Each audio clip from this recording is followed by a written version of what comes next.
Bonjour, dans ce jog de web, découvre comment structurer au mieux ton site.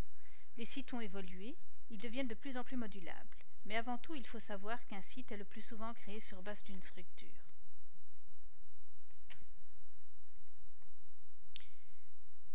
Une structure qui comprend plusieurs éléments, comme nous allons le voir ici.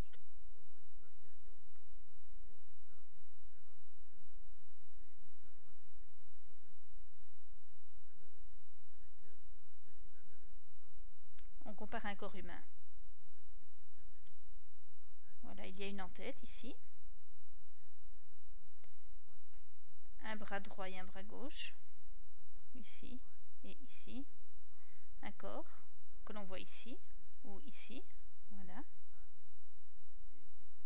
d'un pied de page.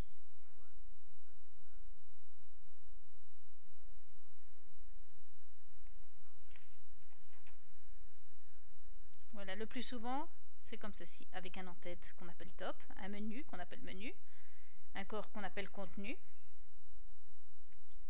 et un pied de page qu'on appelle footer.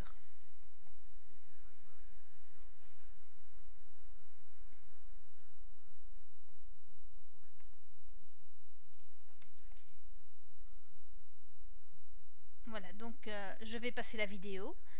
C'était pour vous montrer donc que nous allons placer un widget dans cette page, c'est-à-dire dans un des endroits du contenu.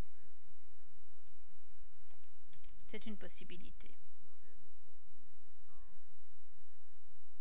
Voilà. Donc il y a moyen d'ajouter un widget sur son site. Ici un exemple pour afficher un contenu Twitter sur son site par ajout d'un plugin ou d'un widget dans le bras droit du site. Alors ici, nous avons l'illustration de ce que ça donne, voilà, et l'explication de ce qu'il faut faire. Et ici, donc vous voyez dans le bras droit un plugin Facebook qui a été ajouté.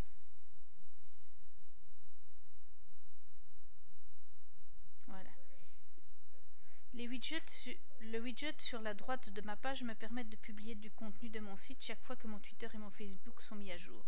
Donc en fait voilà, ici j'ai un widget Facebook. Alors vous me direz à quoi ça sert? Eh bien c'est très simple.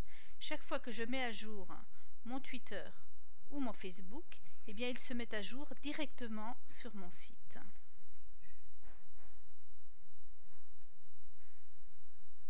Voilà, ici j'ai un autre widget. C'est une petite application donc qui me permet de vous inviter à visiter ma page Twitter ou ma page Facebook. Voilà.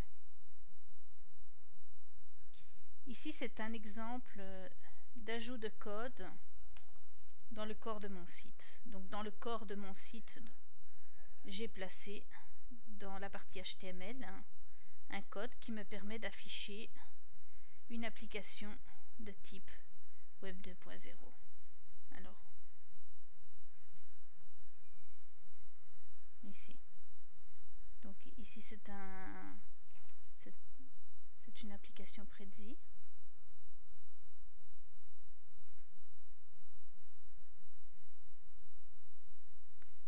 qui a été créée sur une page externe de mon site. Voilà, et ça me permet de pouvoir le visionner dans mon site. Voilà, une petite application très sympathique, faite avec Prezi, grâce à l'utilisation des widgets. Et donc, grâce à cela, il existe de nombreuses possibilités pour agrémenter son site. Mais vous vous demandez probablement qu'est-ce que c'est un widget et qu'est-ce que c'est un plugin et c'est quoi la différence. Voilà, alors on va lire le début ici. En informatique, un plugin, aussi nommé module, greffon ou plugiciel au Québec, est un logiciel qui complète un logiciel hôte pour lui apporter une nouvelle fonctionnalité. Donc en fait, vous avez un programme complet et vous avez un petit plus qu'on met dans ce programme. Le terme plugin provient de la métaphore de la prise électrique standardisée et désigne une extension prévue des fonctionnalités, en comparaison des ajouts non prévus initialement apportés à l'aide de patch. Donc en fait, ce sont des petits plus qui au départ n'étaient pas prévus et qu'on vient plugger sur son site. Alors comment est-ce qu'on caractérise ces programmes? Donc ils ne peuvent fonctionner seuls car ils sont uniquement destinés à apporter une fonctionnalité à un ou plusieurs logiciels. Ils sont mis au point par des personnes n'ayant pas nécessairement de relation avec les auteurs du logiciel principal. Donc c'est vraiment des choses en plus que l'on vient mettre sur ce qui est existant. Voilà. Merci.